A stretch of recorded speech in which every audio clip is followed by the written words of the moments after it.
मतलब किसी चीज का कमी नहीं, 24 घंटे लाइट, 24 घंटे पानी, सिक्योरिटी, लाइफ स्टाइल, हर एक चीज का जो मेरे माँ बाप से संभव हुआ उन्होंने मेरे को दिया। लेकिन 8वीं के बाद जब 9वीं में गया, वो स्कूल मेरा 10वीं तक था। जब 8वीं के बाद मैं 9वीं में गया तो मेरी थोड़ी संगत गलत हो गई, फिर धीरे धीरे और गलत हो गई, फिर स्कूल जाना कम हो गया, बाहर घूमना, मार पिटाई, लड़ाई झगड़ा, दूसरे स्कूल में जाके मारपीट करना, ये थोड़ा सा आदत बन गया था। उस टाइम बिलो लाइन बस चलती थी दिल्ली में, कंडक्टर को पैसा नहीं देना, गुस्से में आके बस को फोड़ देना, ये छोटा छोटा एक्टिविटी है। तो आपने सोचा कि सिर्फ आप ही लोग करते होंगे, सबने अपने अपने टाइम पे किया हुआ है, मिला कुछ नहीं, वो बात अलग है। जब मैंने सितंबर में फर्स्ट टर्म का पेपर दिया, 9वीं में क्या हमारे स्कूल में क्या था, सीबीएसई बोर्ड में क्या होता है खास तौर पे, 1 टर्म 2 टर्म फिर फाइनल टर्म पेपर होता था, 3 टर्म में पेपर होता था। मेरा फर्स्ट टर्म का पेपर हुआ 20 नंबर का, सबसे ज्यादा नंबर था आधा नंबर, सबसे ज्यादा नंबर जो था एक भी नहीं था, आधा था। वो पता नहीं किस में आगे, मुझे समझ में नहीं आ रहा है। मेरे ख्याल से ड्राइंग में आया होगा, ड्राइंग पहाड़ बना दिया था, नदी निकाल दी थी, हो गया। तो सबसे ज्यादा जो नंबर था वो आधा नंबर था, और वो आधे नंबर को देखकर मैं पूरा डिमोरलाइज हो गया, क्योंकि कभी आदत नहीं थी। मैं हमेशा टॉप 5 में रहा, फर्स्ट नहीं आया, सेकंड नहीं आया, थर्ड नहीं आया, फोर्थ और फिफ्थ तो मैं हमेशा से रहता ही रहता था, ये मेरा रिकॉर्ड है। 11th में फर्स्ट आया, फिर तो उसके बाद फिर अपग्रेड ही करते चले गए अपने आप को। देन जब मैं घर में पहुंचा, मैंने डिसाइड कर चुका था घर जाते जाते कि अब मैं पढ़ाई छोड़ दूंगा। मेरे दादा दादी उस टाइम दादाजी रिटायर होकर गांव चले गए थे। मैं सोचा अब गांव जाऊंगा, उनके साथ रहूंगा। मैं अपनी माँ के पास आया, मैंने अपनी मम्मी को बोला, मम्मी ये रिपोर्ट कार्ड है, मैं फेल हो चुका हूँ, मेरे बस की अब पढ़ाई वढ़ाई नहीं है, मैं पढ़ाई छोड़ रहा हूँ, मैं अभी बैग पैक कर रहा हूँ, मैं जा रहा हूँ घर गाँव। मेरी माँ, जिसने स्कूल तो देखा था लेकिन कभी स्कूल के अंदर बैठकर एक अक्षर का ज्ञान नहीं लिया, उस अनपढ़ माँ ने जब मेरी को देखा, इस सिचुएशन में देखा, तो उन्होंने ना मुझे गाली दिया, ना मारा, ना पीटा, बड़े आराम से मुझे बैठाया और उन्होंने बोला, प्रमोद अगर तू अभी पढ़ाई छोड़ देगा तो तेरे पीछे तेरी बहन है, तेरा भाई है। उस टाइम मेरी बहन 7वीं क्लास में थी, मेरा भाई 5वीं क्लास में था और मैं 9th क्लास में पढ़ाई कर रहा था। हम तीनों एक ही स्कूल में थे। तो मेरे बहन भाई मेरे को देखते थे कि क्या एक्टिविटी कर रहे हैं, तो मैंने उनको डरा भी रखा था कि बेटा अगर तुम्हारी वजह से अगर मेरे घर में पिटाई हुई तो बाहर तो तुम्हारी पिटाई होगी 100%, इतना याद रखना। मेरे भाई बहन मेरी बात भी मान लेते थे, तो उन्होंने कभी घर में ये नहीं बोला कि हाँ भैया स्कूल से गायब हो जाता था, या ऐसे हो जाता था, या वैसे हो जाता था। तो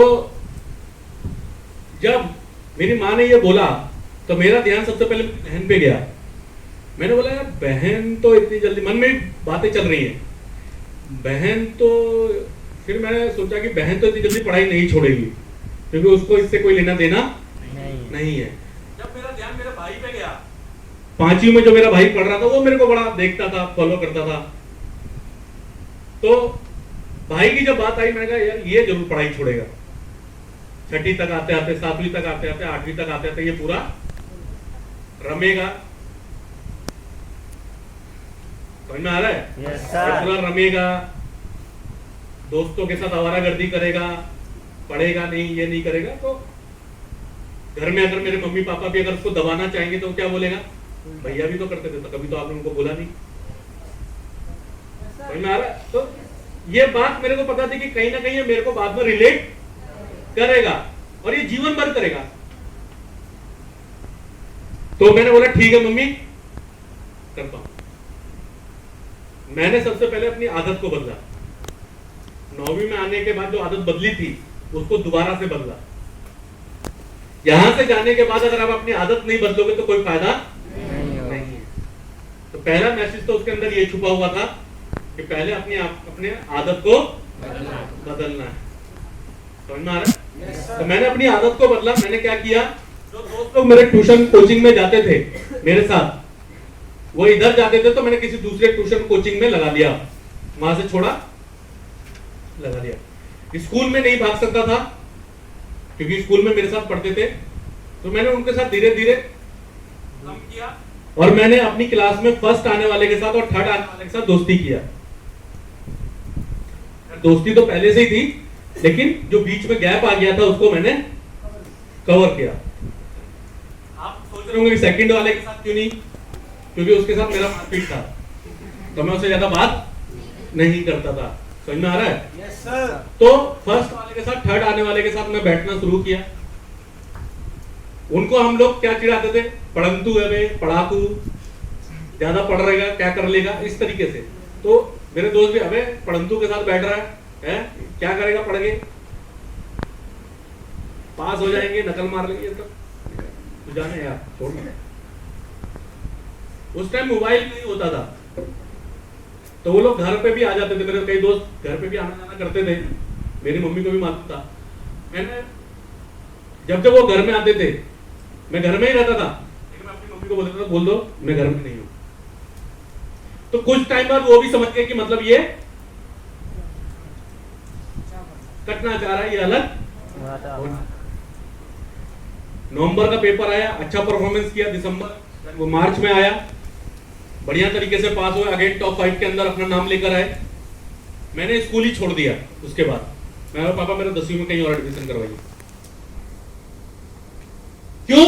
वहां जाने के बाद मैंने अपने तरीके के दोस्त बनाए। कहां? दूसरे स्कूल में। शुरू से डे 1 से पढ़ने वाले के साथ दोस्ती करी। मैं मास्टर डिग्री होल्डर, MBA, मेरी बहन ग्रेजुएट, मेरा भाई कॉमर्स से ग्रेजुएट।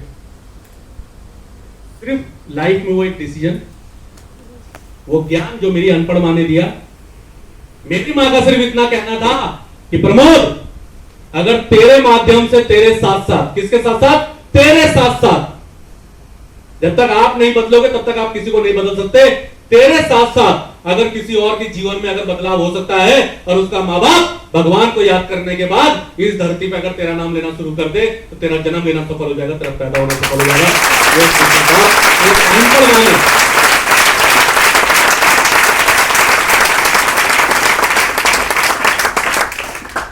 एक अनपढ़ माँ ने मुझे बताया।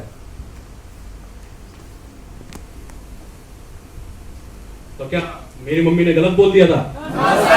तो